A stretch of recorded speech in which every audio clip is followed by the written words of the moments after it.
Hello everyone, Justin here again from Amplified Parts.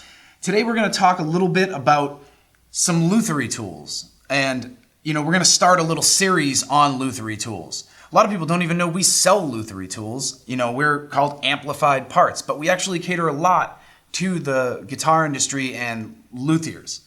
We got a ton of good tools. So what we're going to do, we're just going to go step by step, and we'll talk a little bit about this first section of tools we have today. All right, so the first thing we're going to talk about is nut slotting.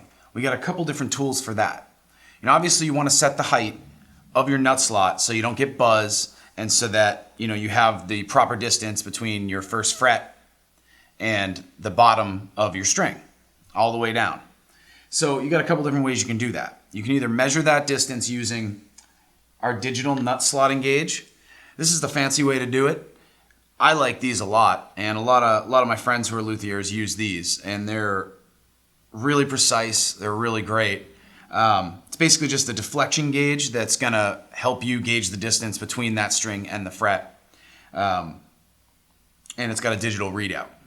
Now, if you want to go the old-fashioned way, you can use feeler gauges. So, say you want to have 18 thousandths between your low E string and, the top of the fret, bottom of the low E string. You want to have 18 thousandths between it, right? You can just use these to kind of feel below and just, make sure you have that space. Pretty simple tool. I mean, that's what feeler gauges do. But, this is the old-fashioned way. This is going to be your analog, old-fashioned way to do it. I still do this sometimes. All right. Moving on. We got another measurement device. Now, when I first got into Luthier school, one of the first tools you get is a caliper.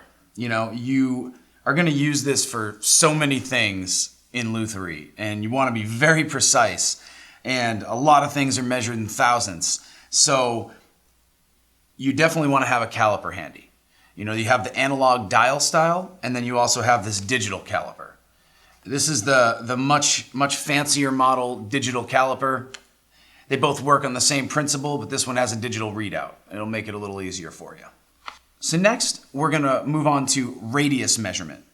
Both of your fretboard and these understring radius gauges, so that you can set your bridge radius on adjustable saddles on things like, say, a Fender Strat, or some Fender Tellys in general.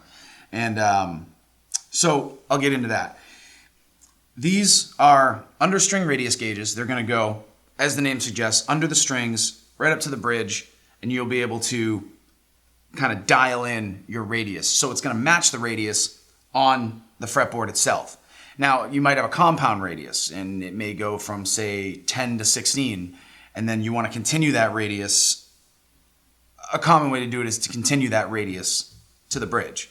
So, you'd say, okay, I've got 10 to 16 on my compound radius fretboard, and I want to make the bridge either 17 or 20, something like that. These come in really handy for that stuff.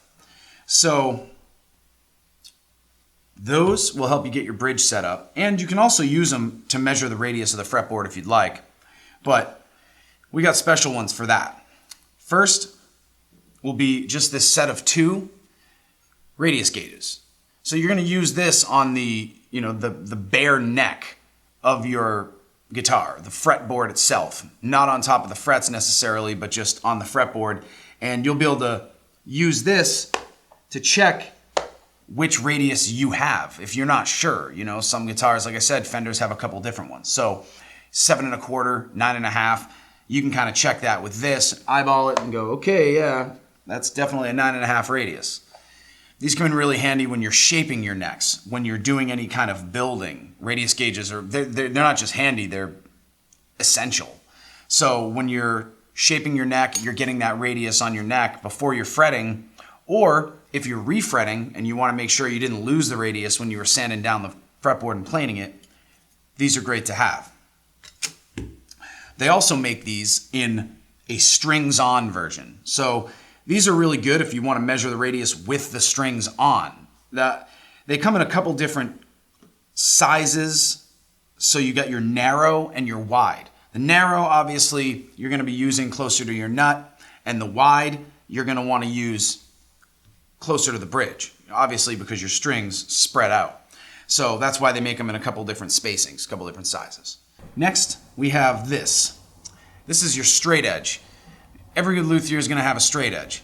This one is good when you want to use a straight edge and you already have the frets in. You know, you need to take the frets into account, but you want to get the, say, the curve of the fretboard or how much relief you have in it with the frets on. This is a good way to do it. You know, you'll be able to get right over the frets and see how flat the fretboard itself is. It comes in, one side is long scale, which long scale will be your Fenders, probably like a PRS, that's like a 25-inch scale, and then short scale, you know, that would be like your Gibson scale, etc.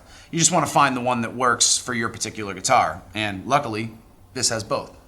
So next is another valuable tool, your string spacing rule. This is good if you're trying to get, I mean, obviously you're trying to get the spacing on your nut as accurate as you can. You know, you don't want one string way too close to the other and all that mucked up stuff. So this will help you do it. Usually how I do it is, you know, I put an 1/8 of an inch marking on each side of the nut, you know, in from the ends, and then you use this to get accurate spacing for the strings. And, you know, it's got spacing from really wide all the way down to really close together, depending on the width of your nut. So last but certainly not least, we have the string action gauge. This thing's great. I mean, it's small, thin little piece of metal. You can fit it in your pocket if you'd like this. It's available in Imperial and metric. And basically, this will let you get a bunch of measurements that you're going to need to set up a guitar. You know, besides your string action, you know, you're going to be able to measure saddle height, the slot depth, the nut height and its slot depth, fret slot depth on unbound fingerboards only, pickup pole piece height, and as well as the distance between your pole piece and your strings, and just string height overall, like I said, string action. So this will let you get a lot of measurements, a lot of bang for your buck for its size. So that's it for this week, folks. We went over some of these tools. We're going to continue to do that in a couple more videos. Eventually, I'd like to go over all of our Luthier tools and talk a little bit about what they do. So stay tuned for that. Be sure to subscribe, because then you'll see any videos that we have coming out. And check us out on Facebook, Twitter, and Tumblr, because we're always posting fun stuff there. All right, thanks a lot.